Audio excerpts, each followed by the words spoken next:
Do you like movies and television? Would you like to learn more about the magic behind the movies and learn how they get from the minds of the creators to the screen? Do you consider yourself a bit of a film buff and would like to know more without going back to school? Then this is the show for you. Mincing Movie Magic is a broadcast designed to stimulate your intellect and explore the minds of screenwriters, producers, directors, and others behind the scenes who create the real magic we see on the screen. Each week, you can listen to screenwriter and producer Tom Blomquist and professional magician Scott Wells as they discuss film and the magic that goes into every production. From time to time, they welcome friends from the movie industry to give other points of view that brought their visions to life on screen. This is Mincing Movie Magic. Please welcome Hollywood writer, producer, and director Tom Blomquist, along with your host, Scott Wells. Hello and cheers. Hello, welcome, my friend. Scott Wells here, and along with... Good to see you, Scott. Tom Blomquist. Tom Blomquist. Cheers to you. Although the intro says that we have friends that we invite, and I don't have any friends, and so I don't know what you're talking about. That's nice. Except maybe for this guy that's coming on tonight. Well, I think it sounds like most of the people we've had on are those that you've got something on that you they owe you something. And I have some photographs of our tonight's guest, and so he had to do it. Big favor, because there must be for him. So.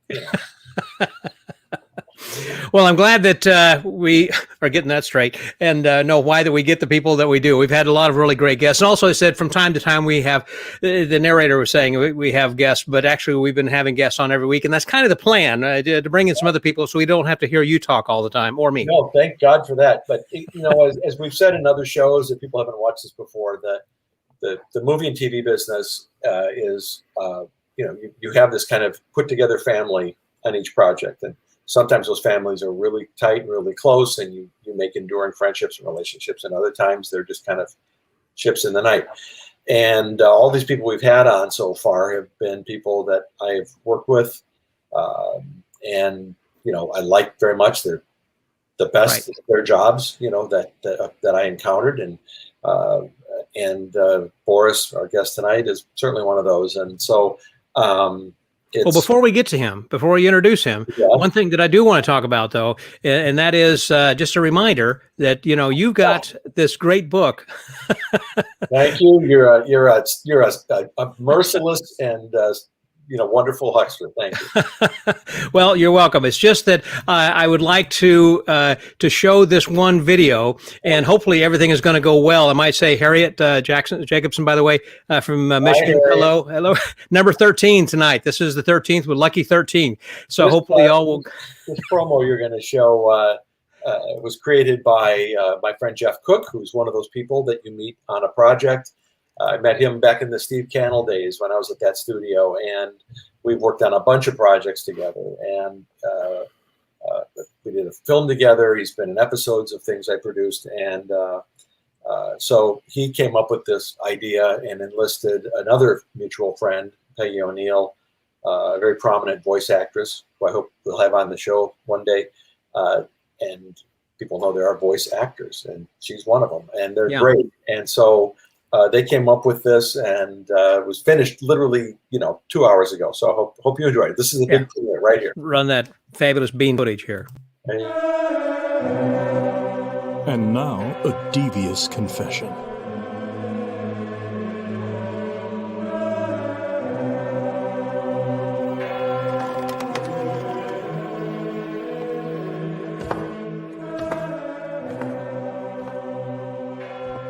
Bless me, Father, for I have sinned. It's been 2 chapters since my last confession. Excuse me? I'm sorry, it's been 2 weeks since my last confession, and I accuse myself of the following sins. Yes, my child. I've been reading a book, and it is causing me to have devious and lustful thoughts. I see. I don't think you could possibly see, because it's this amazing book called Devious Thinking by Tom Blomquist, and it is funny, witty, and naughty, but in a good way. It has these 2 women who try to get revenge. Revenge is a sin. Oh, but these guys deserve it. And the way these women get back at them is so sexy and smart, and I just just wish I could be like them. You know what I mean? Is devious D-E-V-E or D-E-V-I? D-E-V-I, like devil. And the book is wickedly funny. I can't wait to see how it ends. It's available on Amazon for paperback and Kindle. Of course. Devious Thinking by Tom Blomquist. It has 5 stars. Got it. Oh, all right. Spend a little more time in the good book for your penance. Will do. And it's not just a good book. It's a great book. Devious Thinking, Misadventures and Getting Even, a revenge comedy by Tom Blomquist, available at Amazon.com.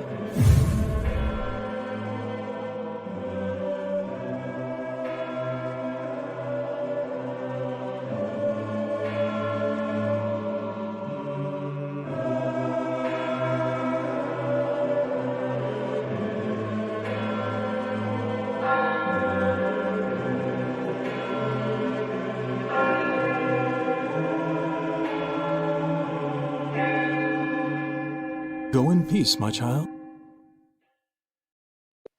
Go in peace to Amazon and buy today.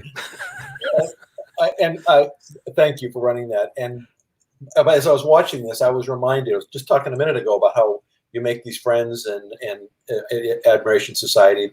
So tonight's guest, Boris Malden, was the producer of a show called Swamp Thing that I worked on in Florida. And the show was quite successful for the USA Network.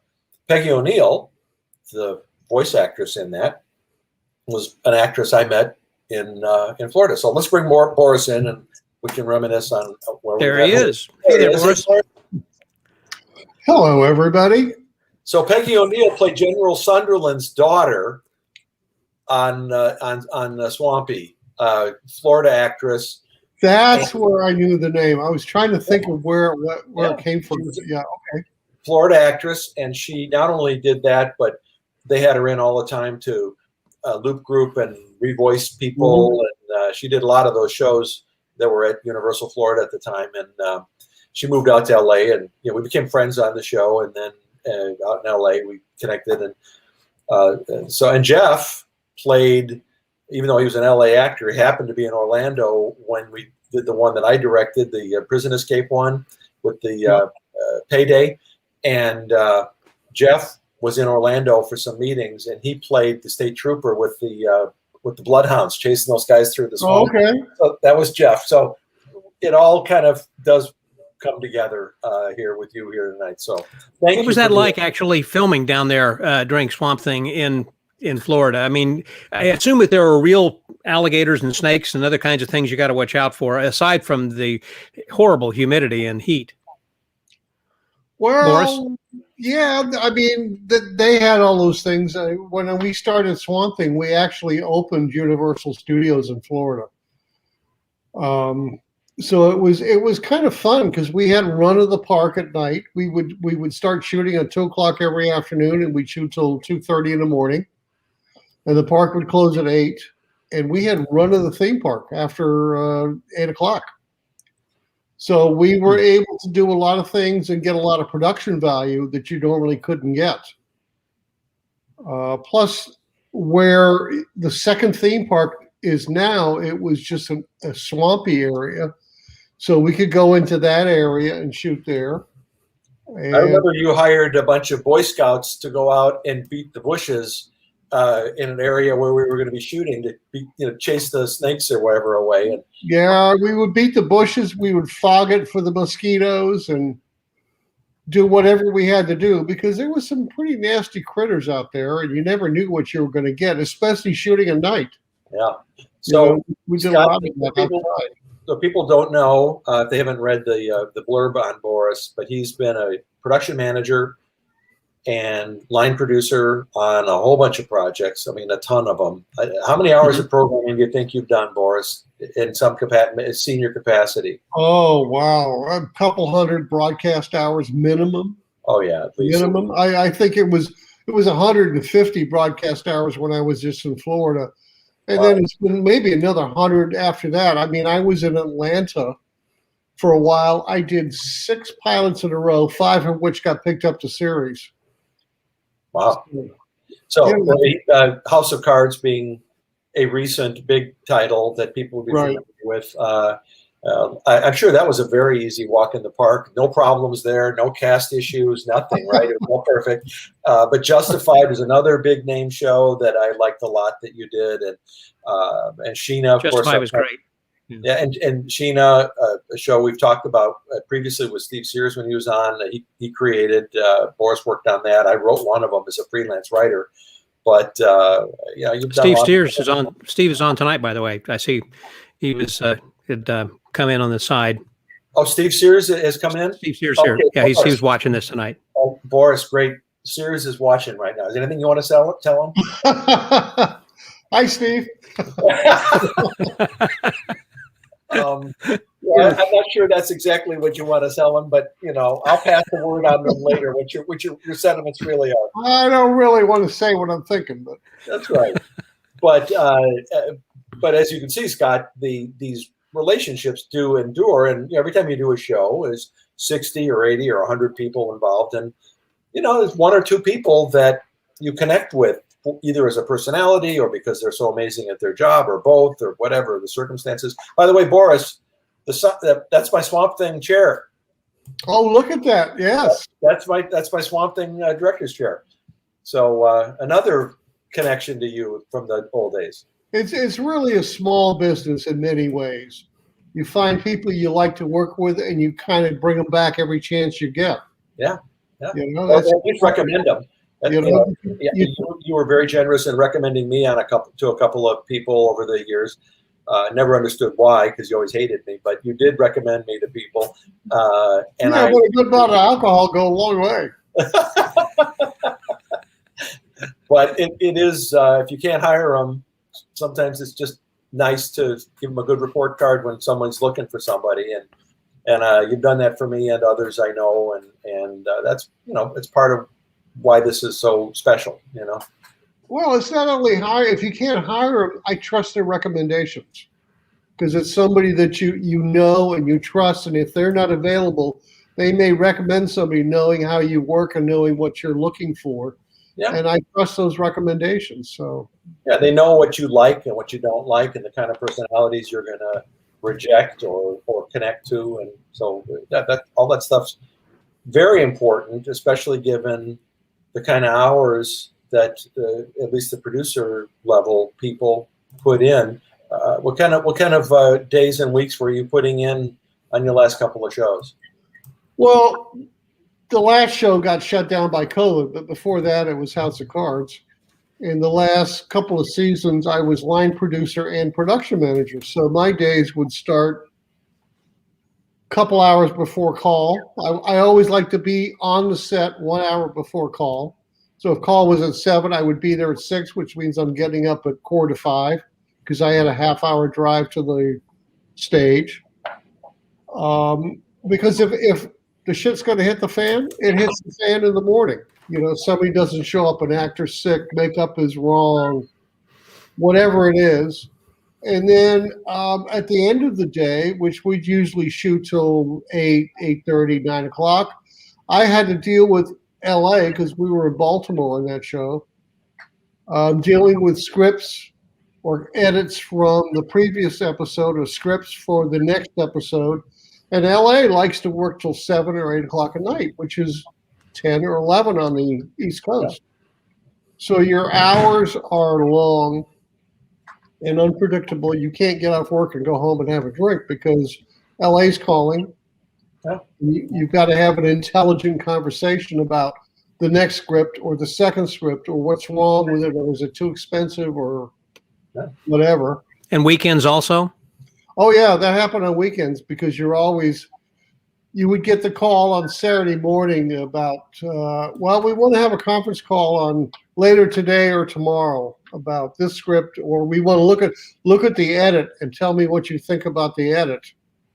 Or let's talk about this director that we're talking about hiring and if they're good or bad. It was a 7-day-a-week job. Yeah. And for the writer guys, like me, like when we were in Florida together, my weekends were writing. I'd be in my little apartment writing all weekend, or going to the editing room over at Century 3. What was it called? Was it Century 3? Yeah. Yeah, the post place. but I'd be over there editing with the guys on a Saturday or writing all weekend. So Scott, we've talked about the kind of hours you put in. I mean, it's punishing for him. It's quite a commitment. For him to be there for the first shot and be there an hour before the call time. Call time's not the first shot, but if the call's at 7 when the crew's arriving, and it takes an hour to get everything going. But he's right. That's when stuff is going to kind of fall apart because you realize somebody didn't get the revision, somebody forgot what they're supposed to do, a guy doesn't show up, or somebody got caught in traffic, or somebody overslept. Whatever. Don't they spend some time also, like in makeup and everything? I mean, particularly Swamp Thing. I mean, the guy probably putting on this outfit, which makes it even hotter for him, but all the makeup and everything else that he's got to have over there, I would think that would take an hour or longer to kind of. But there's times where, there's a couple actresses we had on House of Cards that was 3 hours between makeup and hair. It's just what it took. So if you had a 7 o'clock call for rehearsal, you had to have them at least in the chair by 4:30 or 5. Holy cow. So they could be on rehearsal for 7 and then go back and finish them for a half hour while they lit everything. So, that means your second ADs are starting at 4. Now, wait a minute. Starting at 4.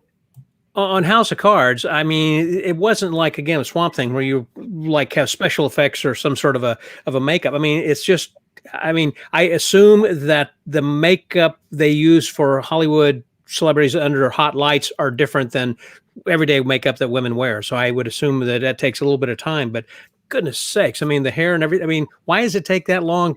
Just to look natural. Well, there are certain actors or actresses that would roll out of bed and just show up in their bathrobe. Yeah. And say, yeah, I know the hair's a mess. It's got to wash my hair. You got to redo it. You got to style it. You got to do my makeup. You got to get the bloodshot out of my eyes.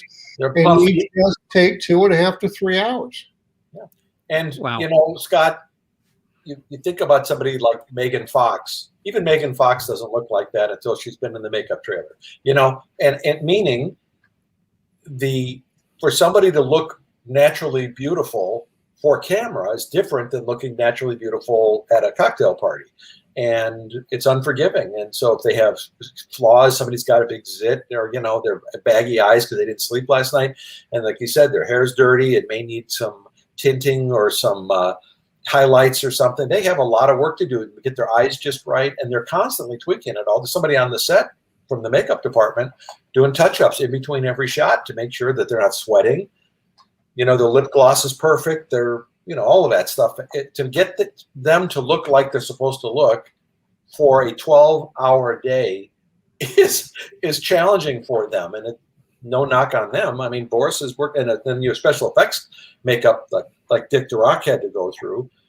That's a whole nother deal. But, guys are easier, but even a lot of them have all kinds of, personal issues that have to be masked or adjusted a little bit for camera. Yeah.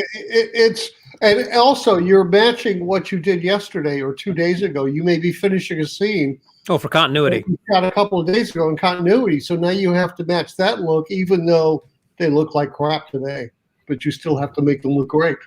Yeah. And it might be that they have bruises or something, on day, because you're shooting out a sequence, Scott, remember that. So they get beat up in the middle of the episode, but that's the first thing you shoot. So they got to do all the bruises and everything. And then the bruises have to change over the course of the story life. Who's responsible for that continuity? Makeup, hair, script supervisor, director, producer.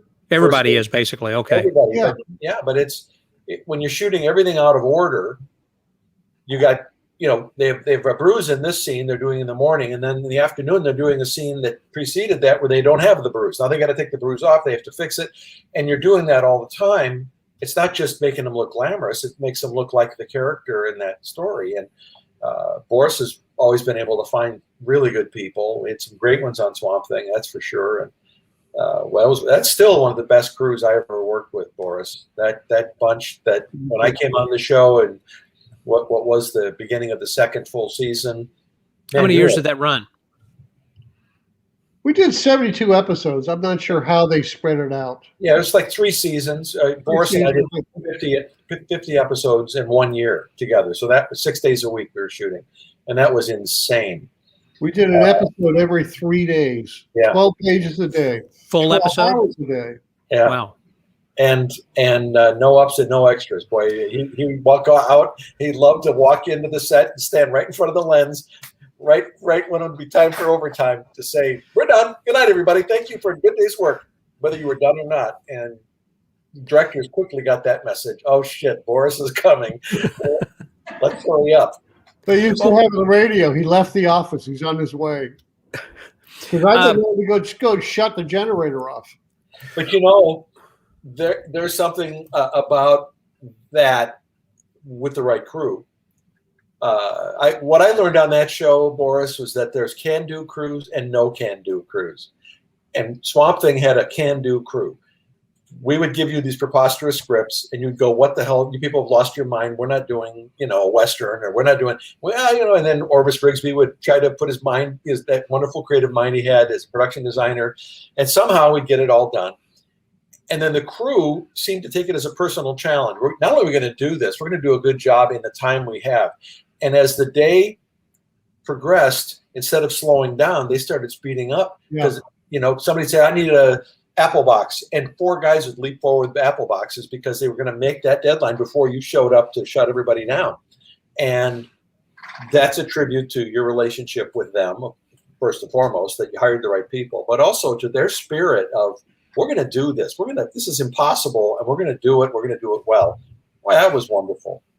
Well, then that leads to the question. You were saying what a great cast it was, and crew, and everyone that you work with, then let's say on Swamp Thing.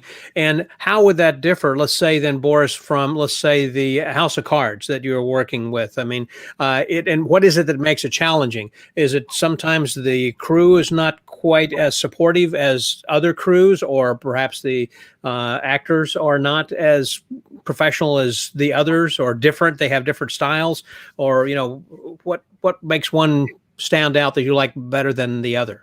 Well, for me, I'm a firm believer that it starts at the top, and I set the tone for the show. And I have an open door policy in my office, and anybody can come in at any time. But that's one reason I'm there an hour before call. I set the tone. I'm there with them. I'm not going to show up at call, or I work with producers that'll show up at 9:30, 10 in the morning and say, "What's going on? Why are we doing this?" So I show up, and I'm there till the very end, and I'm available. And they know that I will support them. As long as they're doing their job, I will back them up, and I will support them. And I've always told them, if there's an issue, if there's something, come tell me. I will take responsibility because you're working for me. So you're a managing producer, which is different from just a producer. I don't understand the different levels. And I don't know if there are levels. Let's say executive producer, co-producer, managing producer. So can you clarify that? Yeah, that goes back to the writer's strike. And what was it, Tom? 84, 85? Yeah, you're part of that, Tom. When the writers went on strike, and the writers. It goes back to residuals. Residuals are paid on what the writers get paid through the Writers Guild. And the writers wanted more money. So the studio says, well, we'll give you executive producer credit. We'll still pay you scale or whatever the deal is for the script, but we'll give you executive producer credit, an extra $15,000 or $10,000 or whatever the money was per show.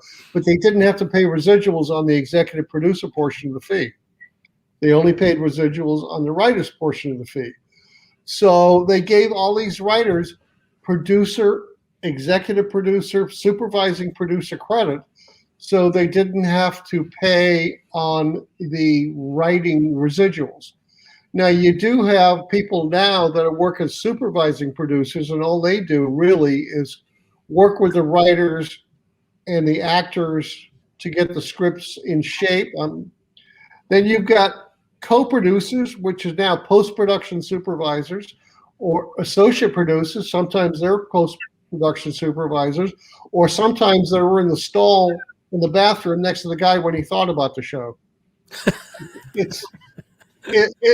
Sometimes you see shows and there's like 15 producers, and you go, Right. "Who the hell are these people?" Because I've worked on shows where I had 10 producers, I only met 2. Are they all making the same amount when they have that title? No, it's a totally different deal. Tom, I mean, even on Swamp Thing, we had producers we never met. Yeah. Well, they were the guys that owned the rights to the Swamp Thing comic books, called Bat Film. And when we retooled the show before we started up with those 50 episodes, I went to New York. I met them and I pitched them the idea. It was a courtesy that Universal wanted to do for them. They weren't obligated to. They liked the adjustments to the concept, and that was it. We never saw them. They never gave notes on scripts. They just collected their checks, and they're nice guys, but they didn't need to be involved. And there were a couple other people that had, I think, been involved with the show previously that were no longer on the show, but they got screen credits contractually. But our little merry band of knuckleheads, we just had, 3, Jeff Myro, Steve Sears, and you and me, and we were making the show. We promoted, I remember Orvis Rigsby at the very end, a co-producer, because he was a great production designer, and we wanted to honor that. He was so great, and he worked miracles for us with no money. Oh, Scott asked you the difference between like House of Cards and Swamp Thing. Money is one of them. We had all the money in the world compared to what we had on Swamp Thing, I'm sure, and that makes a big difference, Scott, and how this organization is going to work, because there's some grease to put on the wheels. We had none on that show, and it was all of us pulling ideas out of the air to try to make stuff work. And House of Cards, I had over 20 times the amount of money that I had on Swamp Thing. Holy smoke. Maybe more. Yeah. And so some of that goes to, of course, above the line cast members and things. But, that's, Scott, to answer your question, that's real for everybody. The writers can write bigger ideas. The directors can visualize and execute bigger intentions. And Boris and his guys, the ADs and everybody and the production designers can figure out, how do we do this? But they at least have money they can in these department budgets. Boris, so why don't you explain for people? So as a producer or production manager, either one, your job on a given, let's say, TV episode starts when a new script arrives, a draft script. It may not be the shooting script, but somebody says this script is good enough now for the production department to take a look at it. Would you explain for people what you actually do with that script and how much time you typically have to do it? Yeah. Good question. I'll read the script, and I'll make a decision on what we can afford to do. I'll give it to an AD and say, sometimes we only get the script probably 3-4 days before we have to shoot. Ideally, it's a week to 10 days. But I'll give it to an AD, and we'll talk about doing a shooting schedule and what's feasible to do in the amount of days that we have to shoot it. Because and I like to keep to a 12-hour day. I just feel that productivity goes way down after 12 hours. Sounds like you're speaking from experience. Yeah, well, I am, but it does. I mean, the accidents happen. Your cast gets tired. Your crew is tired. If I'm shooting 12 hours and I'm on a location, remember that if makeup is starting 2.5 hours before, that means my drivers have to pick up the actor 3 hours before. I've got to have my hunting wagon, my makeup people, the cast trailers, all that stuff has to be in place. My caterer has to be there because we have to feed them breakfast in the morning. So all these people are now there 3 to 4 hours. The caterer, if I have a 7 o'clock call, my caterer starts at 2 a.m. because they have to prep breakfast and they're prepping lunches. And so they're all starting early. And if I'm shooting till 8 o'clock at night, 9 o'clock at night, there's not a lot of turnaround there for these people. And you may have to serve dinner. Yeah. Yep. So it's like every 6 hours you got to feed everybody. So well, you got catering, I guess, and I assume that there are union rules as to how much time they can work before they take a break, particularly the crew, I guess. Every 6 hours. It's what? Every 6 hours. 6 hours. At the beginning of the 6th hour, you have to feed. And they don't, and they get 30 minutes, let's say, to eat. And so what is it? It's the last guy through the food line is when the half-hour mark starts. So they have to throw that food out fast because that half hour becomes an hour or 90 minutes real fast, right, Boris? Mm-hmm. Yeah. Usually the last guy through the line is usually you're looking at 45 to 50 minutes minimum. Yeah. If you're a big crew. Yeah. So it's they got to put the actors through touch-ups. They got to go back into makeup and hair and change wardrobe because they spilled their lunch on their shirts or their blouse, and yeah. They took their toupee off because it was hot. I mean, whatever. What would you say are some of your favorite moments or things of the job that you really like to do? Of course, I'm going to ask the flip of that question in a minute, but what is it that gives you the most joy when you were doing this? I mean, this is why you wanted to do what you're doing. I think I go back to the wrap party at House of Cards where, I gave a little speech and we talked about it was 7 years and we had children that were born. We had people that died. We had people that came in and joined part of our family. We had people that left part of our family. And it truly was a family. We really became a family on that show. And those are the good moments. I mean, you appreciate what everybody does because I don't do the work. I just put the pieces together and say, go do it. Because I can't possibly do it all. So my job is like a ringmaster. You kind of give them the tools, you give them everything they need to work with and help them get the job done. And that's kind of the fun part of the job is seeing it all come together, seeing the results at the end of it, and having your cast come up to you and say, thank you. Mm-hmm. It was a pleasure. It was a great experience. And have your crew come up and say, what are you doing next? Because I'll go with you anywhere. That's what it's all about. Wow. Well, that's probably true just about any other job, as long as that you kind of get a thank you for what you were doing. I thought there was possibly going to be another season. I remember all the controversy, of course, that's swirling around the last season there of House of Cards, but I thought that they were going to carry that on with what's her name is continuing as the president. Yeah. And so what happened to that? Well, there was originally supposed to be 7 seasons, but when everything happened and it got kind of confusing and everybody decided that we'll just finish off the 6th season, redo it because we'd already started shooting season 6. So we scrapped everything we shot and then just restarted. We shut down for 3 months and then restarted. And Netflix was great. They paid everybody 3 months. For the whole season, the whole shoot season? For the shutdown. Oh, during the shutdown? Okay, wow, shutdown. We paid everybody for the shutdown, which was really wonderful. That's extraordinary. Because that happened in October. They paid them through Christmas. And we were going to shut down at Christmas, and we came back and started prep again in January. So it was just... well, it's smart because you would have lost half your crew. They would have taken other jobs, and keeping a good group together and rewarding them for being a good group. That's a very honorable thing to do. Yeah, it was a big thing for Netflix to do, yes. Yeah. Well, obviously, then the flip of my question is what would be something you dislike most about your job, or some of the hours? Aside from working with Steve Spears and me, you have to just put that. It's a whole new category. There's always an ass that you work with. There's always somebody that's a pain in the ass. There's always somebody that thinks, they are the producer or they are the key actor. But you work around it. You figure out who it is and you deal with it. You just cater to their needs, and everybody else, if you've got a good crew, everybody understands what the situation is, and they just work with you. It's not difficult. It's challenging sometimes when they call you at 6:30 on a Saturday morning and complain about something, but okay, we'll deal with it. Wow. So a question I have for you, because I'm not even entirely sure the answer myself. What was your journey like from the day you entered the business, said, I'm going to be in the movie business, to when you became a full-fledged unit production manager?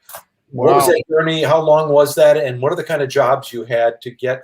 because there's people out there, students and whatever, watching this who would like to be a producer, want to be a first AD or a UPM.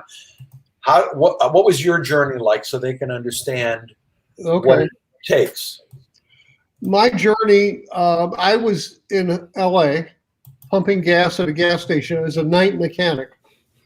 And this guy used to come in all the time with this weird looking truck to fill up at like 3 o'clock in the morning.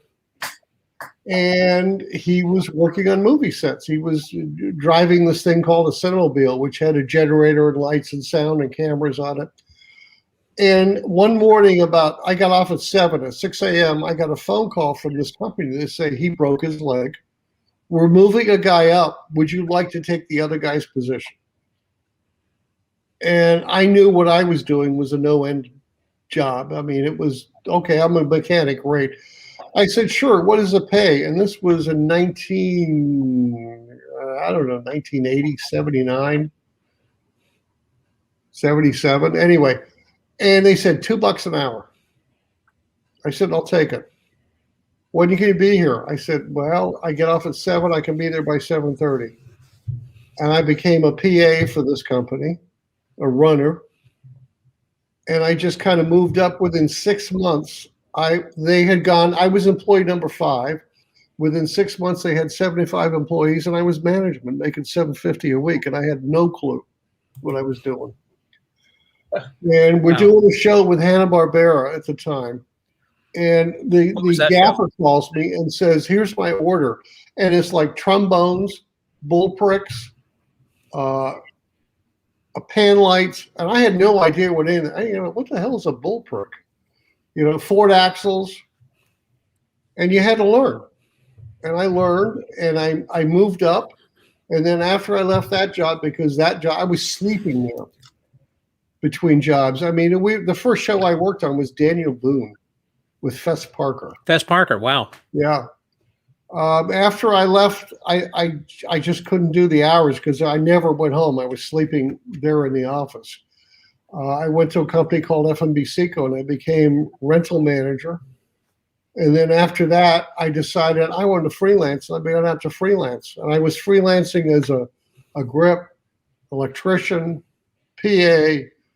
I ended up doing non-union commercials, and I ended up working into production. And one day I got a call from Universal, and they said, we really like what you do.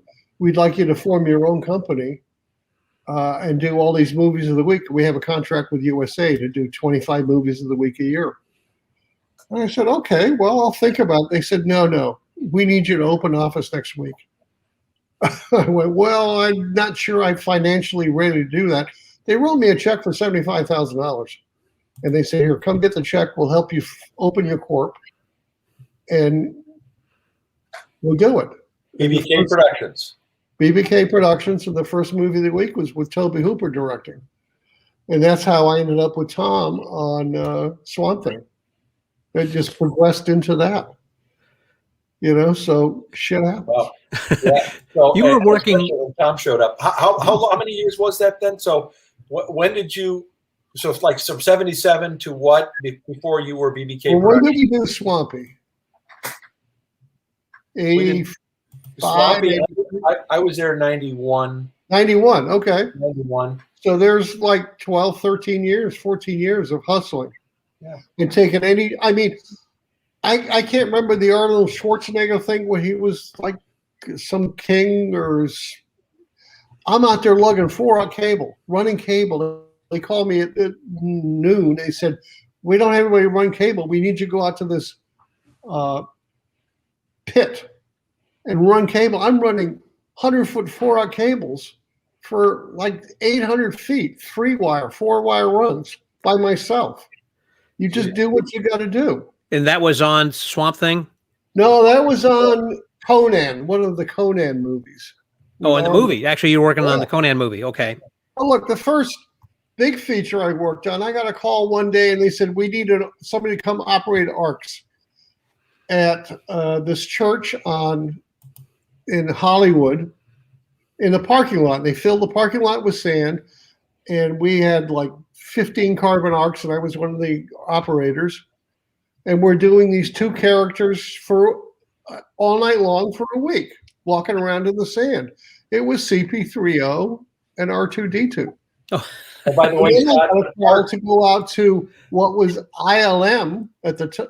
I don't know if it was ILM, but George Matter, who was the effects supervisor, called me, come help me do these visual effects. And that was part of Star Wars. Because Fox pulled the plug on the show. Right. And they said, we're not putting another nickel into this space Western. And that's when Lucas said, okay, well, I'll put my money in, but I'll do it. keep the Yeah. merchandising.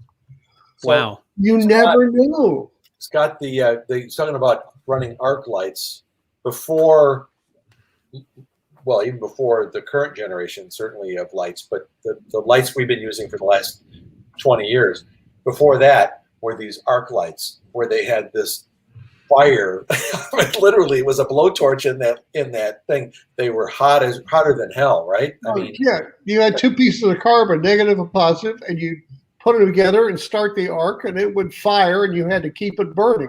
And they generated a lot of heat. Every time I see an old movie, Hollywood movie, and they're inside a place, I think about the poor actors and the crew literally melting with bad air conditioning. It's just because that's a very bright light that it creates. And it's literally flames coming out of the top of this. I mean, there's and those are really unwieldy. They're very dangerous if you didn't know what you were doing. And these guys with their work gloves and had to move these things around. You couldn't just like move it because it was thousands of degrees. I mean, it was big deal. And heavy, huge. The worst part, you build a 25-foot scaffolding and you had to get it on top of the scaffolding. Now, when you work with Charlie's Angels, was that the original Charlie's Angels, or the movie, or the series? The series. I did the series in Miami. Okay. Oh, that was filmed in Miami. All that. Yep. Okay. And how many seasons did that run? 7 episodes, and Fox went, or ABC said, ABC. No, we're done. We're done. Really? They threw that out also, I guess, kind of like Star Trek or whatever. It's like, it's not going to work. When you've got Charlie's Angels and the girls aren't wearing bikinis. Okay. Yeah. I mean, wow. I got to be careful because I have confidentiality agreements, so it's... I understand. What was one of the most memorable things or shows that you worked with, aside from the one I know it was memorable working with Tom because you had such a horrible time and you had to work with that guy. But aside from that, what a good memory as far as what did you really like best? I don't know. They're all good memories. I mean, I finally moved to Florida after I was living in Palm Springs. And you're there now. Yeah. You retired to Florida even. And I moved to Florida finally. And the first job I got in Florida after I moved to Florida was in Vancouver. And you can't get home from Vancouver on a weekend. That's true. I was home, I think, 7 or 10 days for a year. Wow. But they're all good experiences. I mean, they're all fun. You have to make them fun if you want to keep working in the business. You cannot spend time on a show and do that amount of hours and hate it, because you'll just eat yourself alive and you won't be able to survive.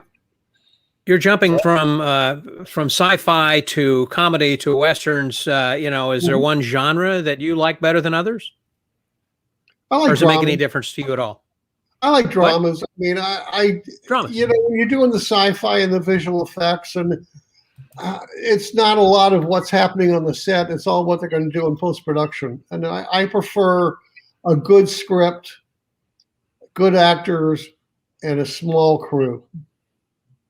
So at what point did you go to, you were in New Orleans for a while and ran a production company there. We almost did a project together with Michael Kennedy back in those days. Right. And the late Michael Kennedy. But how did you land there, and how long were you around New Orleans? Because that was really booming in those days, or starting to boom, I guess. And then you kept moving. So how did that all work?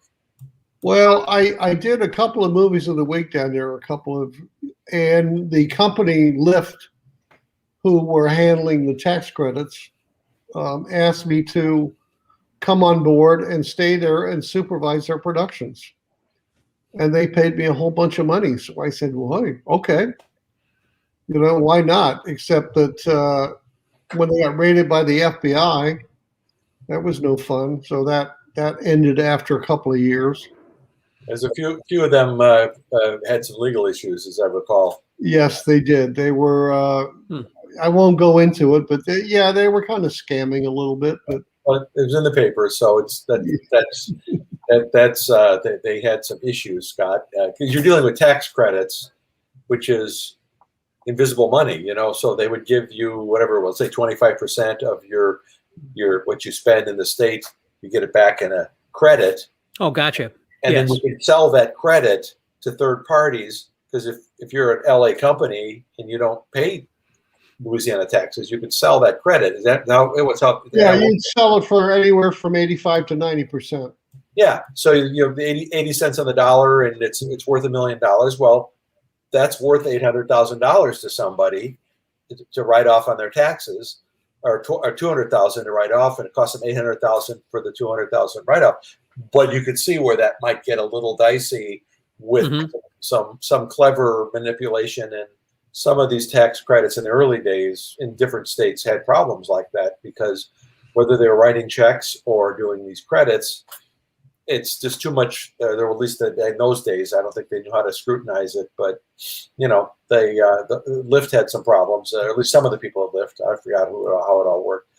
And then there was another company too, Red Dragon, Red Drum, Red Feather. Yeah, Red Feather. Red Feather came out of L.I.F.T. L.I.F.T was two partners. It was Malcolm Peddle and Kim Anderson. And when Malcolm got arrested and went to jail, Kim started Red Feather. But that really never went anywhere. I worked for her for a while, but it's she funded it, but it just didn't. She wanted to be straight about everything. Interesting. Yeah. Really, really interesting. So do you have a, what's the word? How can I put this? A favorite actor story? Because people always love hearing about that stuff. Yeah. Stars and whether it's a mischievous actor that got in trouble or somebody you became close friends with. But I know I have a bunch of those relationships where I just cherished my time dealing with them. Do you have some of those that are of interest? There are a few. I mean, the most recent ones are obviously Robin Wright from House of Cards, who Robin is just an absolute sweetheart to work with, and so glad to see her directing career going on. Also from House of Cards is we have Rachel Brosnahan, who's a marvelous Mrs. Maisel now. Oh, really? I'd forgotten that she was on that. She was an absolute sweetheart, and her and I text every once in a while, just keep in touch, as do Mahershala Ali, who has done very well since he left House of Cards. Didn't he win an Oscar? I believe for Green Book, didn't he? I think you're right. Yeah. So it's just nice to see relationships that you develop, and these people move on, and they acknowledge you when you text, congratulations on your award. Congratulations on winning this. And they text you back and say, thank you so much. And it's nice to keep those relationships in touch. Yeah. The Justified. Tom Blomquist. Justified was a show with a pretty hybrid cast and very interesting storytelling. Where did you shoot that show? Because a lot of people were big fans. And where was that shot, and how long was that? I only did the pilot on Justified, and we shot the pilot in Pittsburgh and Miami. Really? Yeah. Wow, we shot the pilot in Pittsburgh, and then we flew down to Miami and shot 3 or 4 days in Miami. And then they talked about going to LA, and I said, I don't want to go to LA. And that was one of the pilots that I did out of Atlanta, Pittsburgh area. You know, and I did another one. I did 2 or 3. I can't remember. There was a football one about USA did that was very successful. And Callie Thorne was the actress. Anyway. Something kind of like Friday Night Lights type of a show? Yeah, it was about she was a psychologist working for the football team. And I can't remember that. There's so many, you just kind of blank them out, move on to the next one, you know? So one of the things that I know people don't understand about going back to the kind of logistics of making these things, even a small show like Swamp Thing. But, so you look at the script and you estimate, this is doable, this is not doable. And then I know you have each department head give you a kind of a preliminary budget, right? Based on what they think it's going to be. And then those numbers all come in. And they're always, at least on Swamp Thing, everybody's preposterously over. And then you had to figure out with them how are they going to whittle that down and still get the job done. And that entails, the equipment they need, right? And building things or reusing things and going on location or not going on location. Can you talk a little bit about that and how you navigate that as either a production manager or a producer? Because everybody's trying to do their best and they're all trying to paint money, right. over what they are supposed to do, and yet there's never enough money in every department. Well, I guess for me personally, I'm lucky because I have done every job on a set except for really makeup and hair. I've done electric, I've done grip, I've done camera. I ran a rental company. I understand dealing with DPs. I've shot stuff. So I spent time back when it was Mitchell Camera, building cameras, sound checking cameras, testing lenses. So when I talk to DPs and gaffers and grips, I understand what they're talking about and what they need. Even though the technology's changed, I still understand what it takes to get the job done, which was a big advantage for me having done all those different jobs. So when I read a script and I talk to the department head, I'm able to have an intelligent conversation as to, do you really need this or can we do it this way? What if we don't do this, but we do this? When it came to, you talked about Orvis in the art department. I can't go into what he used to do. He used to go dumpster diving when Universal was still building. And he'd go dumpster diving and say, look, I got this great tube. We can do this. And I got these pieces over here. Hey, the Black Mariah, his van. I remember that.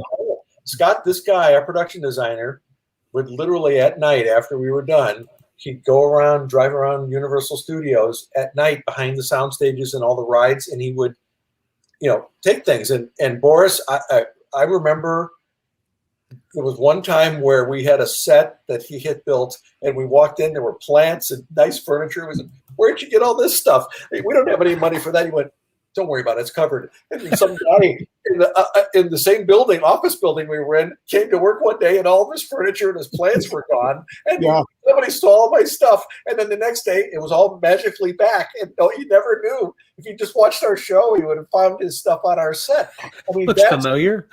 but and that was a true story. But he was mischievous and creative in a way that didn't hurt anybody. But if they threw some stuff out behind the soundstage, it's free pickings, and he could turn that into something. You see these home improvement shows where they take stuff out of the trash and turn it into art. Well, he was an artist who could do that, and he and a couple of his guys, he and his wife Karen, they'd be out there lifting things, looking for trash. They would be transformed, and they'd be part of our set because he didn't have the budget. Because Boris would have to say, you got $5,000 for this or $10,000 for this, and he needed more. So he would figure out, how am I going to fill that gap?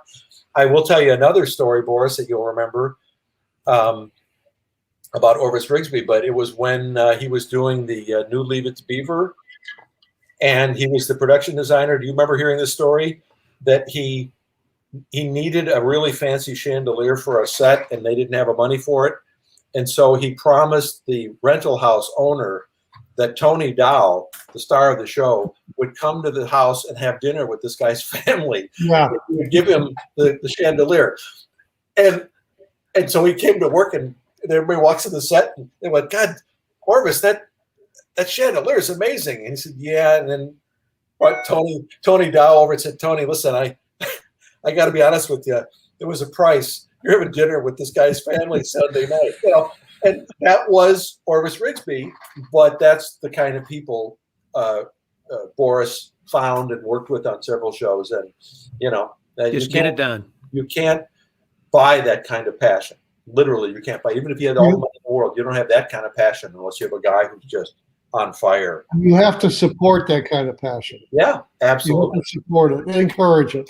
Yeah, as long as it's not going to go to jail, it's great. Yeah, but it's easy if you have lots of money, and that sometimes is a lot harder when you've got lots of money.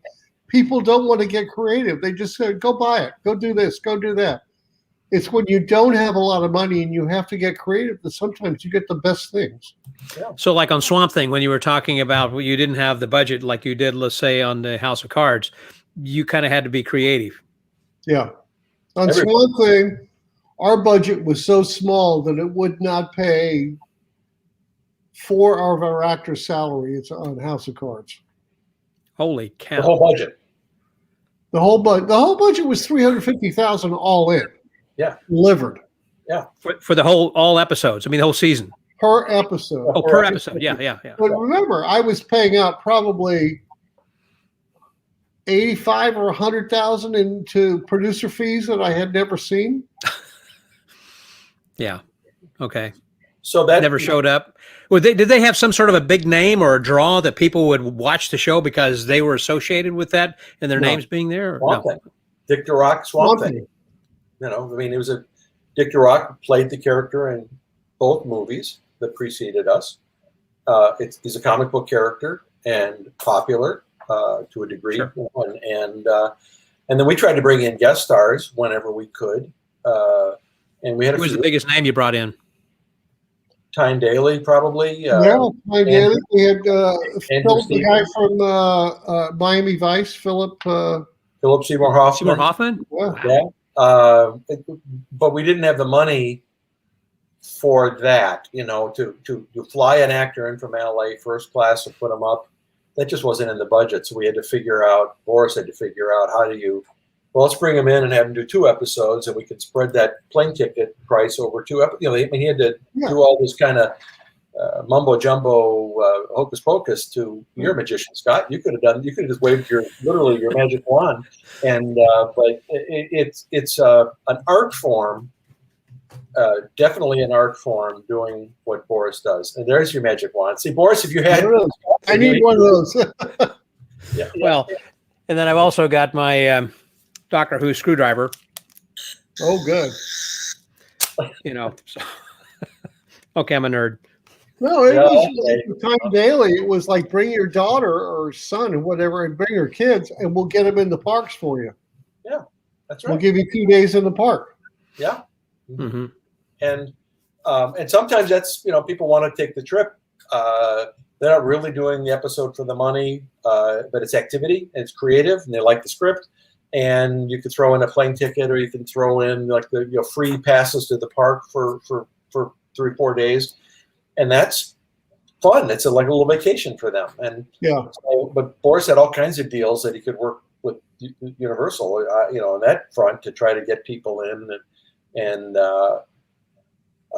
but it's the creative problem solving. I think probably, don't you agree, Boris? And across the whole business, the whole crew. If you get a guy that knows how to point a camera, that's one thing. But if he can creatively problem solve the process of pointing that camera, he's a much better find. And I got a question about that then too. I would think when they were filming Conan in the movies, there had to be a lot of different problems to overcome in that. I mean, I'm going back with the snake, the big serpent, and different kinds of scenes that they had done. We're trying to recall all the parts of the movie over there. Was there something that was difficult that you had worked with that you were able to overcome creatively?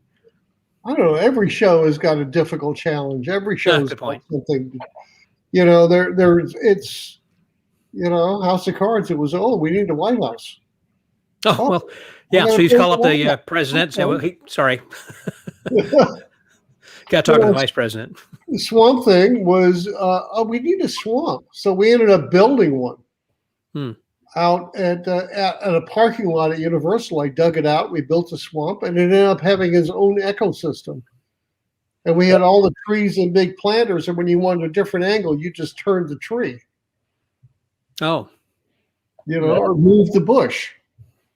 There's creative ways of doing everything. You just sometimes you have to be more creative than others. I mean, like I said, if you have the money, sometimes it gets more difficult because they go, no, I don't want to change that bush. I want a whole new bush, and I want a whole new swamp. But you're only seeing, this much. Right.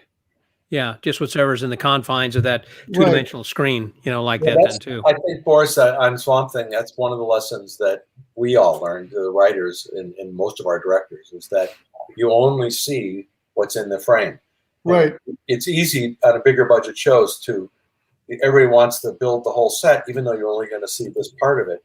And when you have no money, maybe it's just 2 flats in a corner and a potted palm, and you're done. And you tell the people that's a doctor's office, and they'll think it's a doctor's office. You don't need the whole doctor's office all the time. And I learned that on that show from you and Orvis and Karen and the other people, that what you see is all there really needs to be. And you had an interesting journey. Good writing. You had an interesting journey as far as working pumping gas and everything, the way that you had gotten into the business. Is there any, as we start to close out here this evening, is there some tip or of advice or something you can give to someone if they want to get into the business? I mean, work at a gas station and wait for someone to ask you? I mean, what would be your advice? No, I would say that if you want to get in the business, do every job that you can do. Don't just say, I just want to be an electrician. I just want to be a grip. I just want to be a director. You learn by doing every job. You will learn something new on every job, regardless of the position that you take. And I think that's how you learn. If you do that job and you get into a position where you're an executive, you now know what it takes to do that job, and you can make better decisions about what's involved and how long it takes. It's like those kids that'll come out of film school and they want to be cinematographers, DPs right away, because they shot some student films. And it's like, well, no, the guy that has that job has been doing it for 20 years.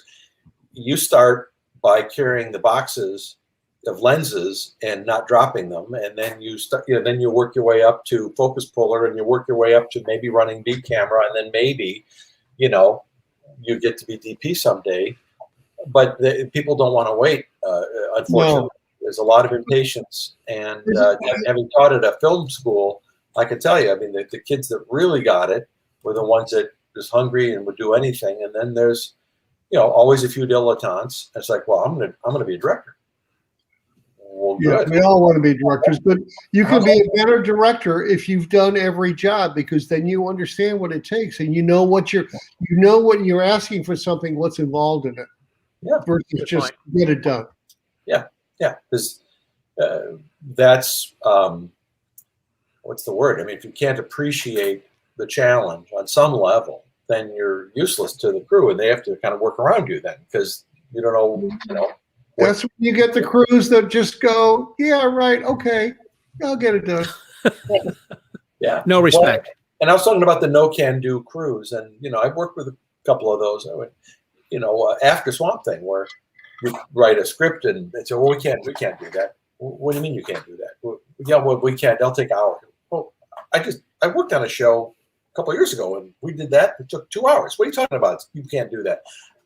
But some people just like you said, it's a lot of that, because they get paid the same whether they bust their chops for you or not, right, as you well know. Because they're union.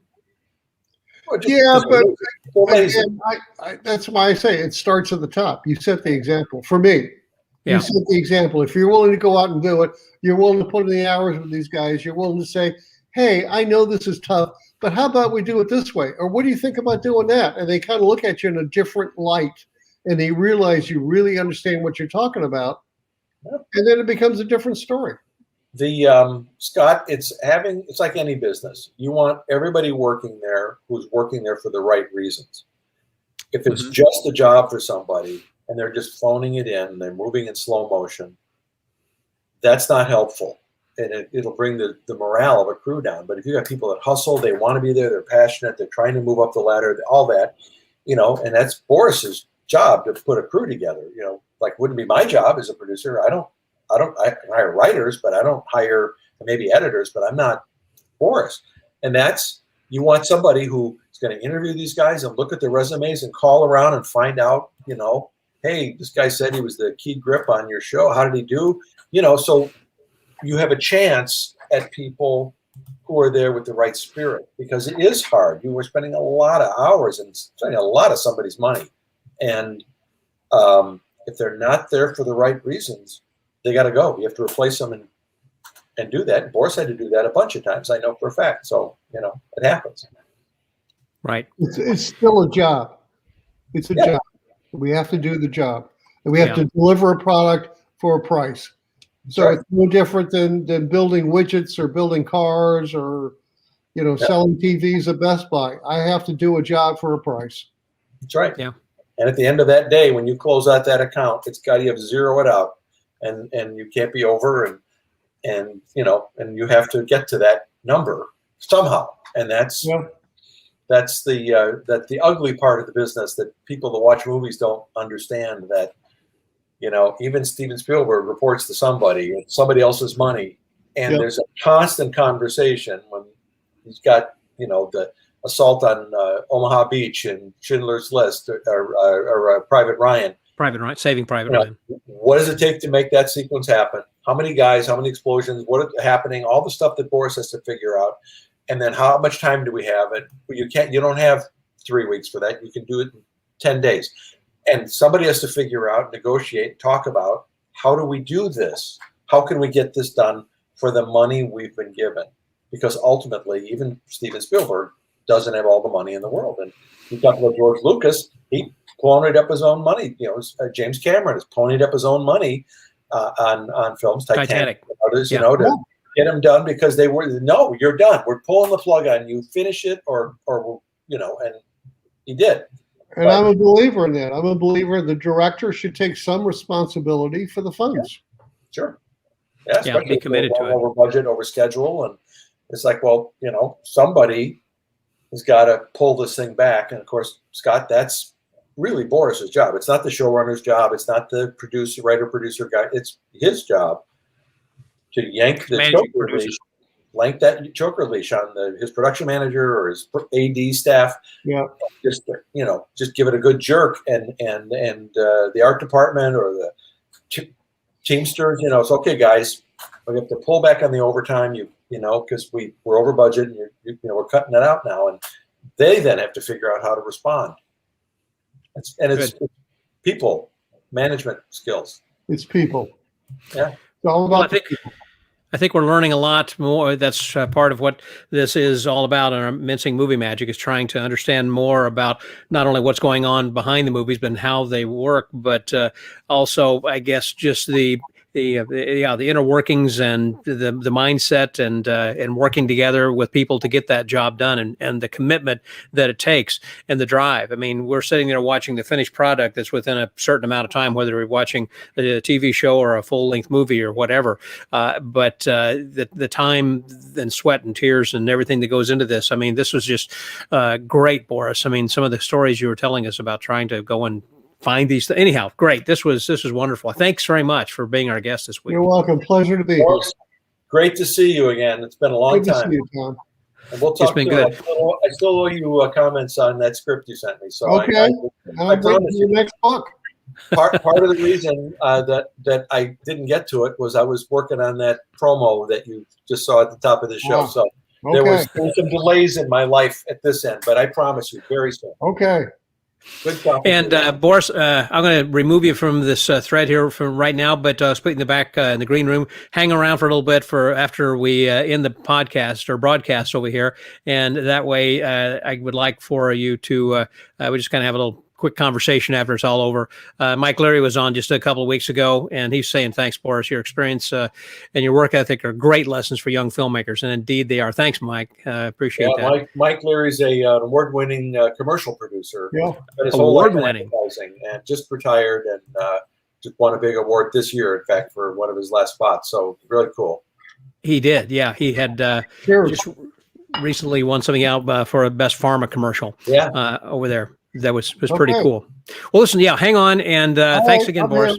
Okay. Wow. Well, you did it again then, Tom. You got another great person with some great stories, and it kind of gives us a little bit more information and fleshing out what everybody is doing. And you never know that Boris never worked a day in the business. He completely just flim-flammed everybody. This guy, he's great. He's a legend. Boris Malden. So yeah, boy, as you were saying, people should go back and look at his IMDb and all of the things he'd been working on. Like he said, he started back in the 70s, and it was mentioned Charlie's Angels, and I forgot about Conan, in movies and other kinds of things. And pretty darn cool. Based on The Net, Sandra Bullock movie, The Net. They did a series based on it. I mean, he's worked on a lot of stuff, and as you could tell, he's just a wealth of experience and information. So I'm glad. Again. Anyway, yes. Good to see you, Scott. So next week we're going to be having another great speaker. Yes.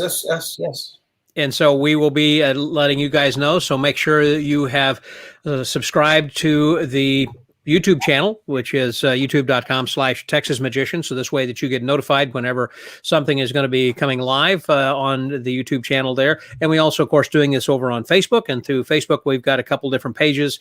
But if you will then just like the page for Mincing Movie Magic, or either one is The Magic Word Podcast, one of those Facebook pages, and you will see who's going to be our guest then next week. And there's a little thing on there that says set reminder. So if you get the reminder, that will give you a little notification. It'll let you know that there's going to be a live broadcast coming up. So again, be sure to do that. So that's why you don't miss next week's. This was number 13, and it turned out to be a very lucky one, very good one. Great job, Tom, and thank you, Boris, again. That was great. So until next week, that right there was what I'm pointing the other direction. Yeah, that. Where am I going? Right there, that guy. That's Tom Blomquist. This is Scotty out. Thanks for being with us. Please join us again next time for Mincing Movie Magic.